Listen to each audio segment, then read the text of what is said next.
The CBS Radio Mystery Theater presents...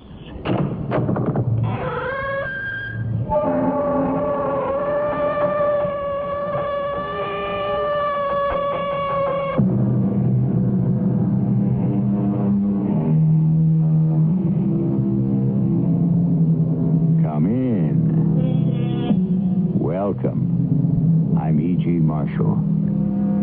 Consider the word uncanny. What do we mean when we say a thing is uncanny? Well, Webster's New International Dictionary, second edition unabridged, gives as its first definition, not safe to deal with, dangerous. And as its second, the one we use familiarly, ghostly, mysterious, eerie, weird, unnatural. But I like best Sigmund Freud's description of the uncanny as something familiar but forgotten. It adds up to 96. Now, what does that mean? I don't know, Uncle Edgar. It could mean I'm going to live to be 96, couldn't it? I don't know. Or divide by 12. It could mean in 6 months I'll be dead.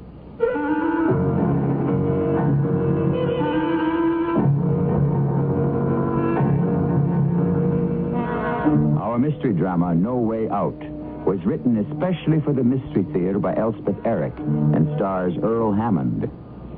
It is sponsored in part by Sign-Off, the sinus medicines. I'll be back shortly with Act One.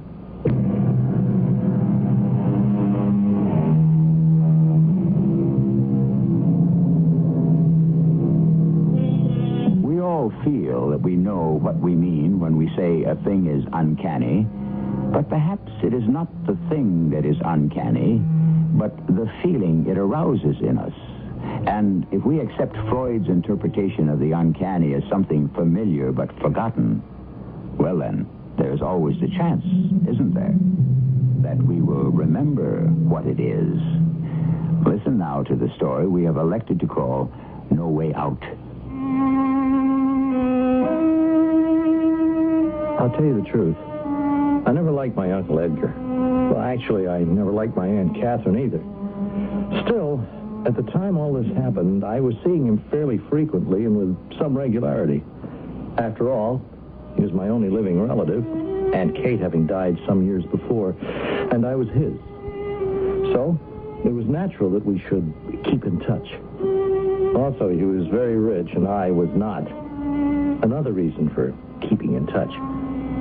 At the time of the events I'm about to relate, I was, as they say, involved with a young woman, but not, as they insist upon saying, committed. Her name was Mimi McGowan, and she was a bit of a featherhead, but even Mimi had heard of my Uncle Edgar. Edgar Logan? You said Edgar Logan? Yeah, that's what I said. He's your uncle? You mean to sit there and tell me Edgar Logan is your uncle? I'm sitting here, and I'm telling you.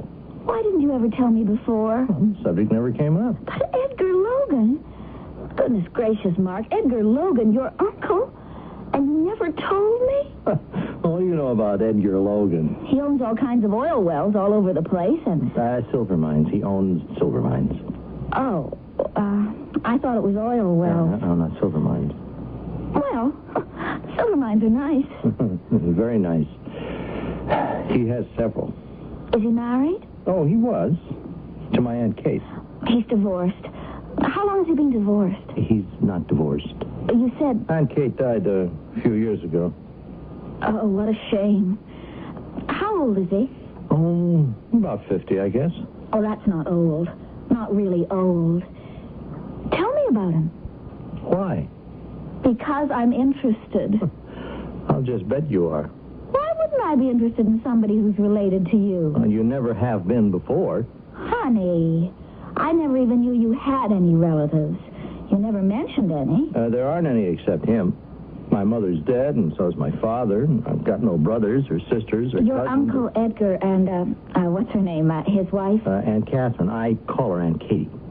They didn't have any children? Nope, not one. Hey, where are you going? What? I'm not going anyplace. I just want to get a paper and pencil. What for? Never mind. Go right on talking. I can do this and listen to you at the same time. What are you doing? Tell me about his wife, your Aunt Kate.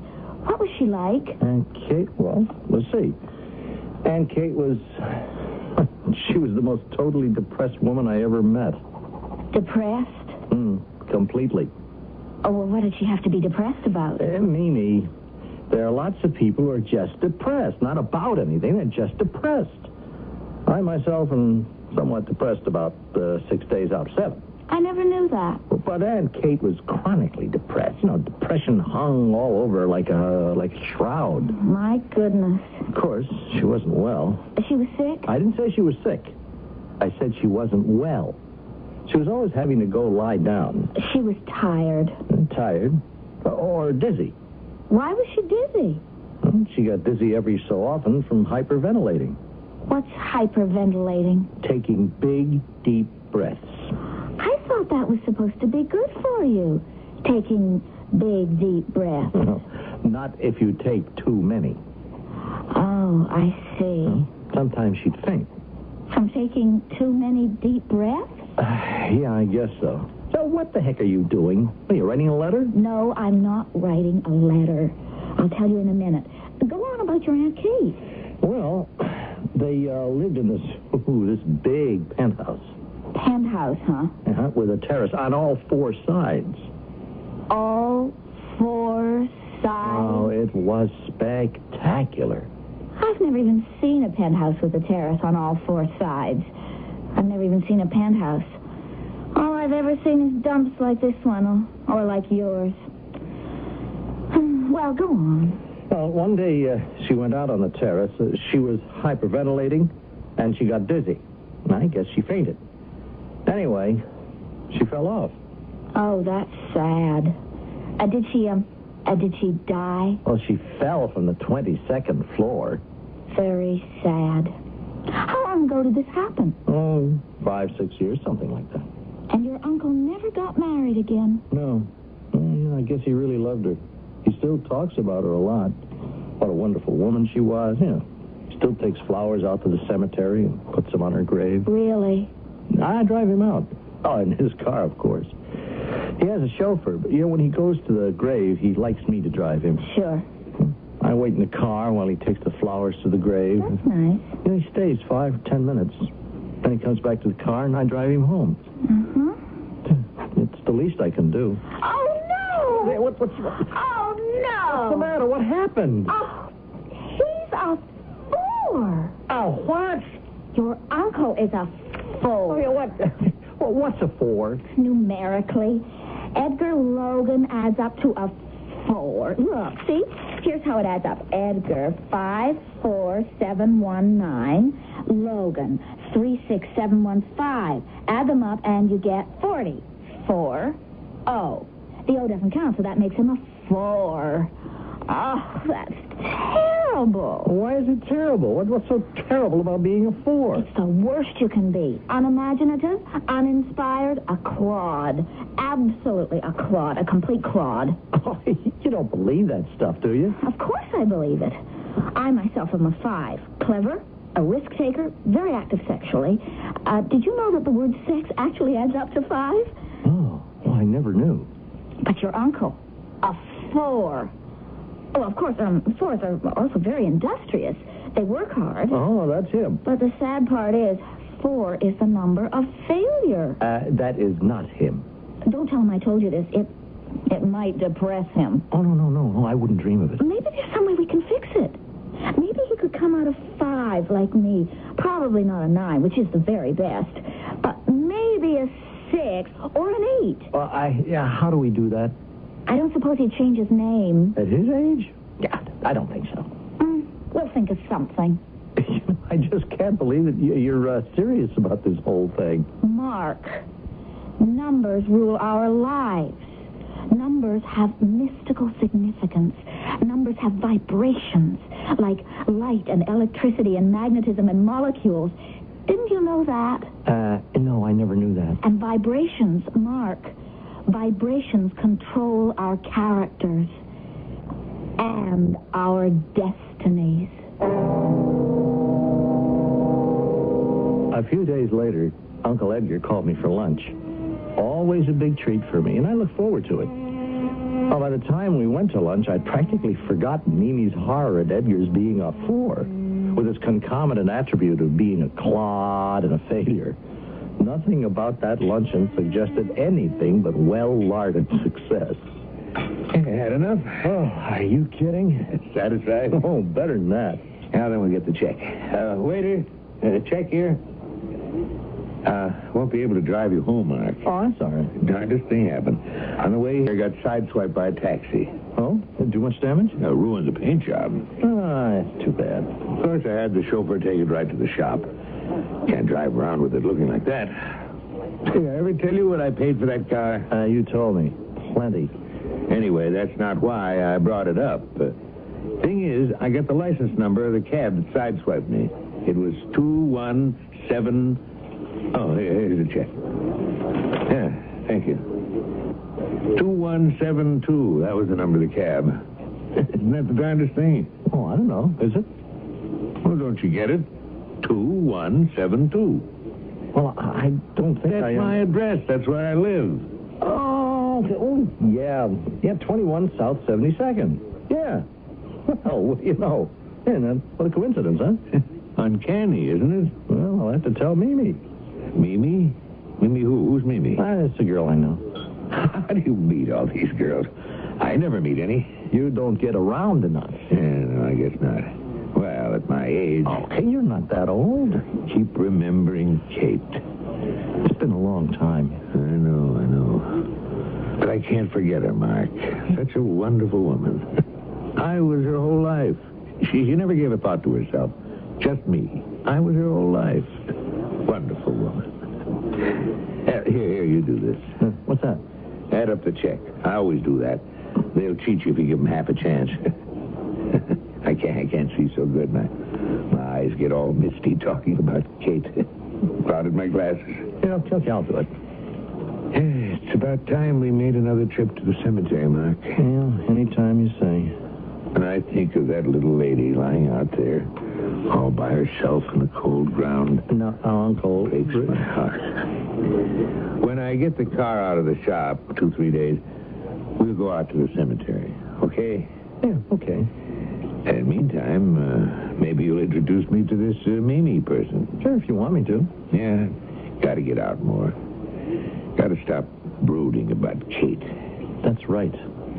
Haven't you got that check added up yet? Huh? Oh, yeah, I just wanted to be sure. Well, you can add, can't you? Yes, but Get yourself one of these pocket computers if you can. Uncle, I've added it 3 times. It always comes out the same. Then it's correct.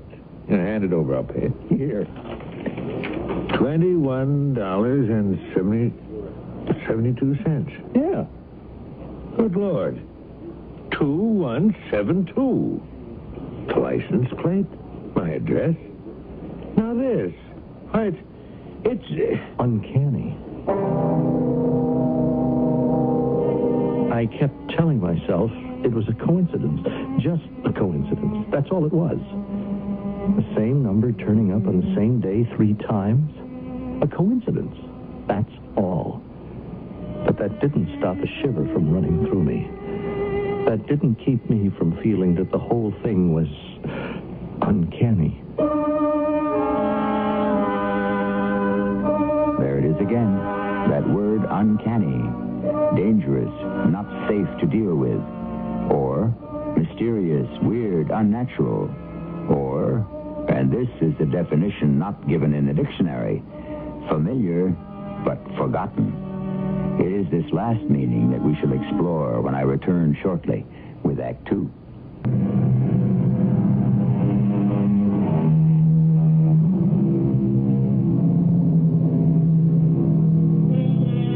If you've been through high school, you have heard of Pythagoras, the great Greek mathematician who lived in the 6th century B.C. You know his theory about the right-angled triangle. But did you know he was the first man to teach that the world is shaped like a sphere? That the morning star and the evening star are the same, and not a star at all, but a planet called Venus. Even if you knew all these things, it is unlikely that you know that he was the originator of the magic practice called numerology. When the phone rang the day after my luncheon with Uncle Edgar, I thought, Well, they certainly were fast about fixing his car. All set to go to the cemetery, I thought. Make our periodic visit to put flowers on Aunt Kate's grave. Hello? Mark, this is Uncle Edgar. Oh, yes, sir. I was expecting to hear from you. You were? Yeah, well, I mean, one of these days. Your car's okay? I'm not calling about my car. Oh, I thought you were. It's not out of the shop yet. Oh, I'm sorry. I thought you were calling about going to the cemetery. Oh, that. Yeah, well, anytime you want to go, it's all right with me. Oh, before we do that, Mark, I was wondering, you remember at lunch we were talking about, me getting out more? Yeah, I remember. Meeting people? Yeah, you should do that. And I'm not that old. Well, you certainly are not. So, I thought, remember you told me about a girl, I think her name was Mimi? Yeah, Mimi McGowan. Yeah, that's the one. I thought maybe you could introduce me to her. Yeah, I could do that. Fine, that's fine. I thought the three of us could have lunch together, at the usual place. You think she'd like that? Did I think she'd like it? I knew she'd like it. She'd be crazy about it. Why, she'd eat lunch any place with a man who owned a string of silver mines.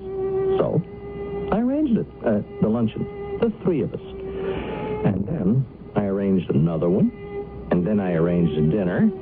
And pretty soon I didn't have to arrange anything anymore because Mimi and Uncle Edgar were arranging things between themselves. I'll admit I was a little upset. After all, Mimi and I were involved, if not committed. And one day I stopped in at her place without calling first. Oh, Mark! How nice. Come in. Guess who's here? Oh, I couldn't possibly. Hello, Mark. Hello, Uncle Edgar. Mark, you want a drink or anything? No, I don't want anything. We were just about to open a bottle of champagne. Are you celebrating something? Kind of. I'm moving out of here. I'm taking a new apartment. Is that so? Well, I happened to see one I thought would be just right for the young lady here. Well, isn't that swell? I happen to know the owner of a high-rise that's just gone up. You know how hard apartments are to find these days. Oh, yes. And yes. I was able to persuade him that Mimi here would be a very desirable tenant. Isn't your uncle the sweetest, dearest man ever? The kindest, the most thoughtful, the most generous? Have you told him he's a 4? What? Have you told my Uncle Edgar he's a 4? A hard-working, industrious, but doomed to failure? What are you talking about, boy? In other words, a clod? No, hold on. A complete and total clod? It so happens that you know nothing whereof you speak, Mark. You told me so yourself. He's a 4. It just so happens, Mr. Smarty, your uncle is a 9, a number of high mental and spiritual achievement, large-minded, visionary, idealistic, romantic, and passionate. You don't say. 9 is the best. How did he get to be a 9 from being a 4? I used his nickname, Eddie. I was always called Eddie in my youth. And Eddie Logan adds up to a 36, and 3 and 6 added together equals 9. So there.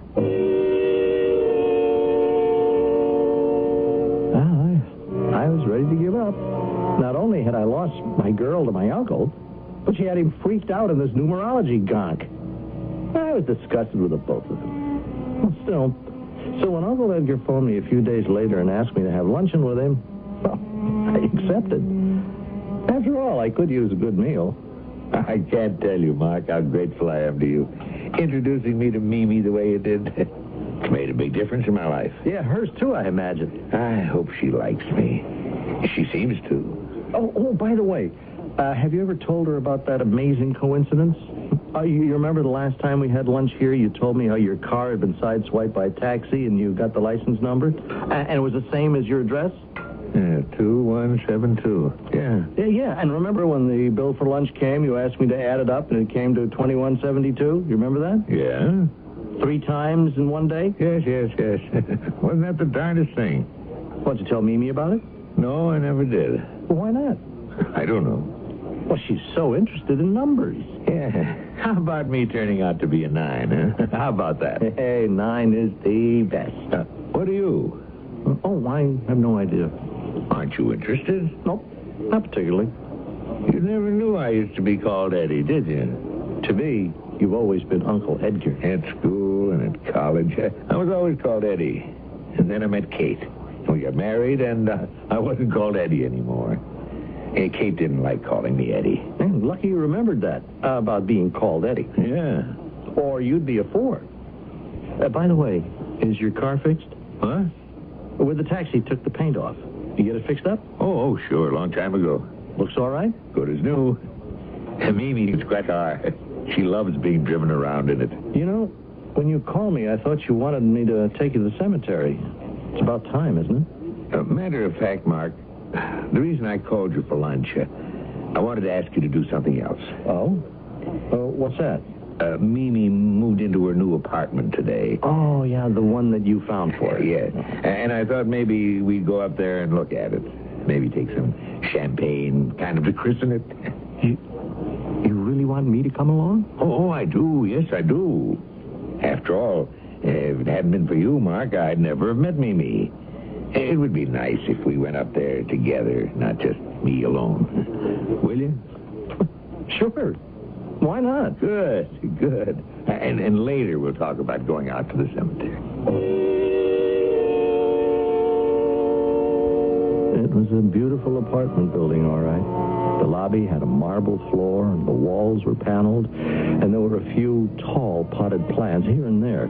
Very simple, very good. The elevator was noiseless and swift, and the hall down to Mimi's apartment was done in rice paper. Couldn't have been nicer. I looked with some affection at my Uncle Edgar. He seemed like a little young boy who was taking you to see a Christmas tree. Eddie! Oh, Eddie! I'm so glad. I brought Mark. Well, Mark, hello. Hello. Both of you come in and look around. What do you think of it? It's nice. Hey, it's really nice, Mimi. Of course, it needs some new furniture. This old stuff. Oh, don't you worry your little head about furniture. We'll find some furniture. Look, I brought champagne. Oh, Eddie, you're so wonderful. Isn't he wonderful, Mark? Oh, he's a 9, all right. Glasses. How about some glasses? I'll get some. I don't know if I've got the right kind. Any kind will do. Well, Mark? Very nice, really. Actually, she wanted a place with a terrace, but no, I just couldn't go for that, Mark. No, of course you couldn't. Kate and all that. No, I understand. But this will be all right, don't you think? Well, better than all right. I got them. Oh, they're kind of big for champagne, but they've got stems. Ah, they'll do fine. I know champagne glasses are supposed to have stems. Eddie, when are you going to open the champagne? Right now. Right away. Is there more to the apartment? I can see there's a kitchen. Of course there's more. There's a bathroom and a great big bedroom. Only I can't take you in there right now. Oh, later's all right. The telephone man's in there, putting in my new telephone. Oh, isn't it exciting? Hold out your glasses, folks. Fill them up. I've never been so excited my whole entire life. Well, to Mimi and her new abode. Miss. Oh, almost spilled. Yes, what is it? You want to take a look? It's the telephone man. Yes, I'll be right there. He wants me to check if the phone's in the right place. I got a pink one. So good to see somebody so happy. Yes, it is. Well, I expect you'll be spending a good deal of time in this apartment. Well, if she'll let me. I think she'll let you. It'll be good for me. Yes, it will, Uncle Edgar. Or should I say Uncle Eddie? Oh, now, never mind about that. It's a lot of nonsense, that numbers business. You think so? Well, you believe any of it? No. Well, neither do I. No, not really. Still, you never know, do you? No, you never do. Kind of fascinating once you get into it. But seriously, though, I think you ought to tell Mimi about the 3 numbers that showed up on the same day. 2172? I don't think she'd be interested. Well, she might. Maybe sometime. When we got nothing better to talk about, I'll tell her. If you think she'd really be interested. Well, it's just a thought. Oh, that's marvelous. Thank you so much. Look, it's got an extension cord, a big, long one. I can carry it all over the apartment, see? I can bring it right in here if I want to. Isn't that wonderful? Wonderful. Don't you love the color? I adore pink, and this is such a pretty shade of pink. Not too bright. What's the phone number? Oh, heavens, I forgot to look. Let's see. It's 555-2172. I spilled some champagne, I think. Edgar just stared at Mimi with his mouth open. The same number. 2172. For the fourth time. It was too much. Really, too much.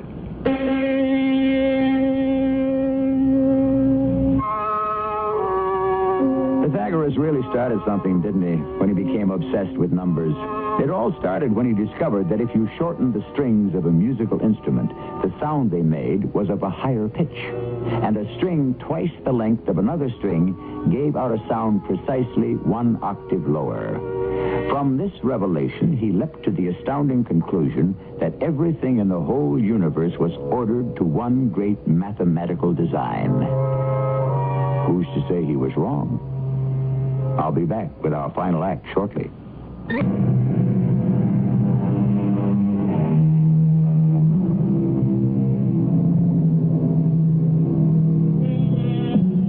Besides numerology, Pythagoras believed in reincarnation, that your character and your destiny were determined long before you were born by your previous existences. The name, moreover, that your parents gave you was determined by their previous existences. It would seem, would it not, that no one has much, if any, choice in what one is or becomes. I don't know about you, but I find that rather depressing. The fourth coincidence of the number 2172 turning up in my uncle's life was, to say the least, disturbing. I tried not to think about it.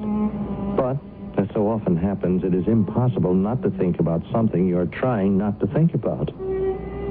555-2172. Mimi's phone number, nothing more. That's what I told myself. That's what I was telling myself when the phone rang. Hello. Mark. Oh, Uncle Edgar, I thought it might be you. I'm all shook up, boy. I don't mind telling you. After what happened yesterday. Well, I'm a little shook up myself. How could it happen? I don't know, Uncle. I can't even guess. Is somebody out to get me? Okay, come on now. Oh, you mean the taxi company and the restaurant and the phone company? You mean they're all in cahoots or something? You really believe that? I don't know what to believe, Mark. Mark, look, I'm in a bad way. I wish I could do something. Well, there is one thing you could do. Name it. Drive me out to the cemetery. Of course. Would you do that? Well, sure I will. When do you want me to go? Today. Today? Sure. What time? Well, in about an hour. That'll give me time to get some flowers. Is that okay? Sure. Mark, I thought I'd get a whole lot of white carnations. They don't last long, but they're pretty. And they were Kate's favorite. I've never felt worse in my whole life.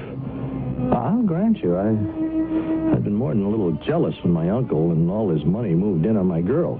Well, true, she was stupid and silly and mercenary to the core, but we'd been involved, though never committed. And I didn't like losing her. But the sight of this middle-aged man who thought he'd found a little pleasure, a little gaiety, a little relief from the barrenness of his days, it wasn't easy to look at. And all because of a telephone number, 555-2172. Car runs nicely, doesn't it? Yeah. Handles easy, don't you think? Very. Yeah, first time I got one that wasn't black. All the others I bought were black. Until this one. It's dark gray. Yeah. A very dark gray. Yeah. Can't think why I put off this trip for so long. Huh? Oh, it hasn't been very long. No longer than usual. Well, maybe a little longer, but not much. I used to go to the cemetery regularly. Well, you know, you always drove me. Uh-huh. I used to go regularly. And I was planning to go when that number business happened. 2172? I can't understand why it happened. Can you? Oh, it's coincidence. It's pure coincidence. I wish I could believe that. Believe it. I was starting to believe it. I was beginning to just, dismiss it from my mind. Well, that's what you should do. Dismiss it from your mind. But Mimi's telephone number, 555-2172. Why'd they give her that number? By chance, Uncle Edgar. Sheer chance, that's all. Maybe. No, maybe. Absolutely. I should never have taken up with Mimi. Oh, well, I don't know about that. Your Aunt Kate was such a wonderful woman. What's one thing got to do with the other? I don't know. If Kate hadn't had those fainting spells, none of this would have happened. She wouldn't have fallen off the terrace, that's true. The thing is, Kate couldn't stand an argument. Oh? I didn't know that. Simply could not stand an argument of any kind. Whenever we'd argue, she'd start hyperventilating. And then she'd get dizzy, and sometimes she'd faint. I should never have argued with Kate. Wonderful woman like that. She lived for me, Mark. I was her whole world. Nothing counted for Kate but me. I should never have argued with her. About anything. Wait, isn't this the turn off of the cemetery? Yes, it is, yes. Hey, carnations are pretty, don't you think? Yeah, very pretty. They were her favorite flower. You told me. Did I? I must have forgotten. Sign of age. You want me to stop up ahead, don't you? Yeah, the regular place. Then you wait for me. I know. I'll try not to be too long. No, take as long as you like. Oh, here. I'll hand you the flowers. Yeah. You got them? Yeah, I got them. I hope she likes them. They were her favorite. White carnations. Oh, I told you that. Getting old. I sat in the car and watched him trudge off toward the grave. His shoulders were bent, and he leaned forward a little as though against the wind, though there wasn't any. The great sheaf of white carnations nodded gaily at me over his shoulder, and I never felt so sorry for anybody in my life. I think I was starting to cry when all of a sudden... They were dreadful cries. The most awful sounds I've ever heard. I jumped out of the car and ran to the grave. And there was Uncle Edgar, ashen-faced and trembling all over. The carnations lay carelessly on the ground, and my uncle's shaking forefinger was pointing to the headstone of his wife's grave. Look what it says. Catherine Logan died May 21, 1972. You see that? Well, what am I supposed to see? Catherine Logan. K.L. The initials are K.L. You see that? See what? Died May. You get it? She died in May. May is the 5th month of the year. But I don't... Kate died May 21st. 2-1. Don't you get it? No, I don't understand a word you're It all saying. adds up. K.L. On the telephone dial, K.L. is 55. Then the month of May, another 5. May 21. 2-1. 1972. 7-2. They're the same. Mimi's phone number and the day Kay died. I sat with him for a long time, on the ground strewn with the white flowers. He wept, and I tried to put everything together in my mind. Could it all be just a coincidence? After a while, quite a long while, I got my uncle back to the car. He stopped crying and just sat beside me without speaking, like a man in severe shock, which he may well have been. When finally he did speak, it was very quietly, but very distinctly. I killed her. Now, Uncle Edgar, you did nothing of the sort. I killed Kate. Uncle, she got dizzy and she fell. We all know that. She didn't fall. Yes, she did. I pushed her. You what? I pushed her off the terrace. Oh, don't stop the car. I want to go to the police station. Keep going. I can't believe what you're saying. I want to give myself up. Uncle, I just can't believe it. I'll try and explain it to you on the way to the police station. So keep going. Such a wonderful woman, your aunt. I couldn't stand her. It's very hard, Mark, to live with somebody so wonderful when you're not so wonderful yourself. You know what I mean? I think so. Very difficult. Did I ever tell you they wanted me to run for state senator? No, you didn't. Of course, I might not have made it. Probably wouldn't have. Oh, I don't know about that. Kate wouldn't hear of it. Said it would ruin my health. Oh? And it would take me away from her.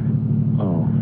And the thought of me being away from her, she just couldn't stand that. I was her whole life. Yeah. She loved me so much. That's what she kept saying. She loved me so much. I was all she had. What would she do if she couldn't be with me? I'd forget her. I'd be ashamed of her. She wouldn't fit in. I'd get to hate her. A whole lot of stuff like that. She went on and on until I finally said, okay, I wouldn't run for senator. It's too bad. That was the only time they ever asked me. They never asked me again. Gee, you'd made a good senator. I thought so. But Kate, that was what we were arguing about when you came in that day. Oh, I never knew that. Yeah, that was it. Well, why didn't you ever tell me? Well, after that day, there wasn't any question of my running. Tell me exactly what happened, Uncle Edgar, that day. I told you. We had this big fracas about me running for state senator. Got pretty bad. Pretty bad. Yeah? Kate started hyperventilating. You know the way she did? Yes, I know. Big, deep, gasping breaths. Deep. And she started to sort of sway a little, hang onto the back of a chair. Then what? Well, of course, I stopped. Stopped arguing. I always stopped arguing when she started hyperventilating because I knew she might go into one of her faints.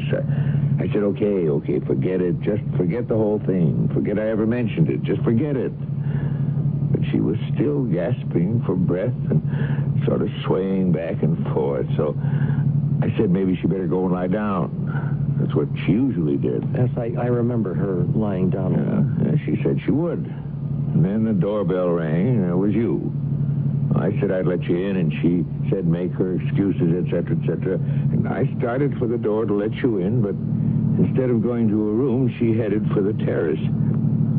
I said, where are you going? And she said, just get some fresh air. She'd only stay a minute. And then she went out there. And you let me in. And then what? Well, then you and I talked. What did we talk about? Do you remember? Something about the ball game. Yeah. I thought she'd been out there too long, so I got up and went to the door of the terrace. I could see her standing there. And Mark, I hated her so much. I hated that woman so much. I stepped out on the terrace and came up behind her and gave her a shove. And she went over. Now you know all about it. What are you slowing down for? I want to get to the police station. Uncle Edgar, I want you to listen to me very carefully. You didn't kill your wife. I was there and I know. Everything you told me, it's true enough. except the very last part. You never went out on the terrace. You stood at the door and looked out. So I remember seeing you standing there while I was babbling on about the ball game, and I remember thinking how unhappy you looked. And now I know why. I hated her. I hated that wonderful woman. But you were still standing at the door when I heard her scream. She went over the side. Yes, but you didn't push her, Uncle Edgar. You may have thought of it. You may have wanted to, but you never went near her. I was there, and I know. I wasn't making it up. That really is the way I remember that tragic day. But sometimes I lie awake at night and say the numbers over to myself. 2172. Why do they keep turning up? The last time with the numbers 555 in front of them. Was there some nemesis pursuing my uncle? Some persistent hand of fate reaching out for him? Something mystical from beyond the grave, telling him he was a murderer? I don't suppose I'll ever know.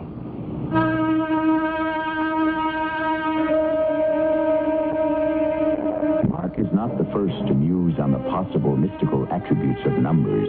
Pythagoras and his followers believed in them implicitly, and that in order to divine the future, one had only to discover the fundamental numerical relationships between one thing and another. Whether he ever solved this extraordinarily complicated equation, I do not know. He never wrote it down. I'll be back shortly. Would you hire a person with epilepsy? Before you answer, consider this.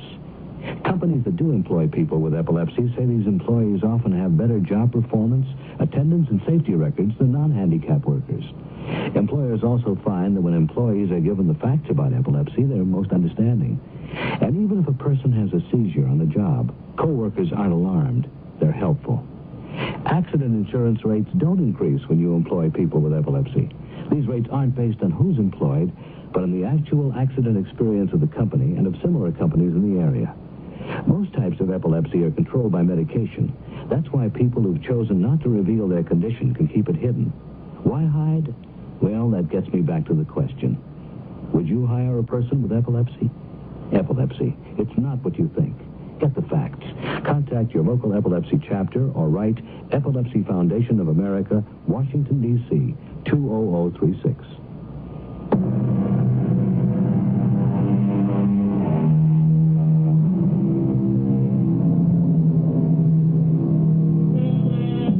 Oh, incidentally, it's said that the followers of Pythagoras believed other things, too, besides the supremacy of numbers. They believed in putting the right sandal on before the left, but in washing the left foot before the right. Things like that. I just thought you might find it interesting. Our cast included Earl Hammond, Charles Irving, and Roberta Maxwell. The entire production was under the direction of Hyman Brown.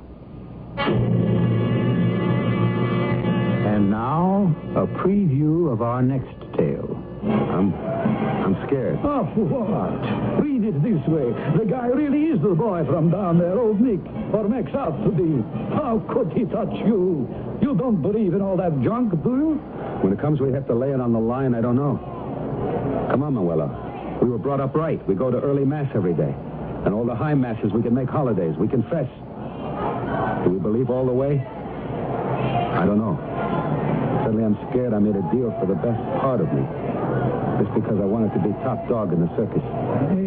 Maybe you shouldn't fly tonight. I think what you need is a good rest. Maybe some aspirin. No, I'll fly. But after, I'm going to have a talk with the man. Get my head straightened out.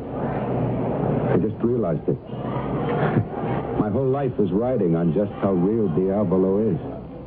This is E.G. Marshall inviting you to return to our Mystery Theater for another adventure in the macabre. Until next time, pleasant dreams.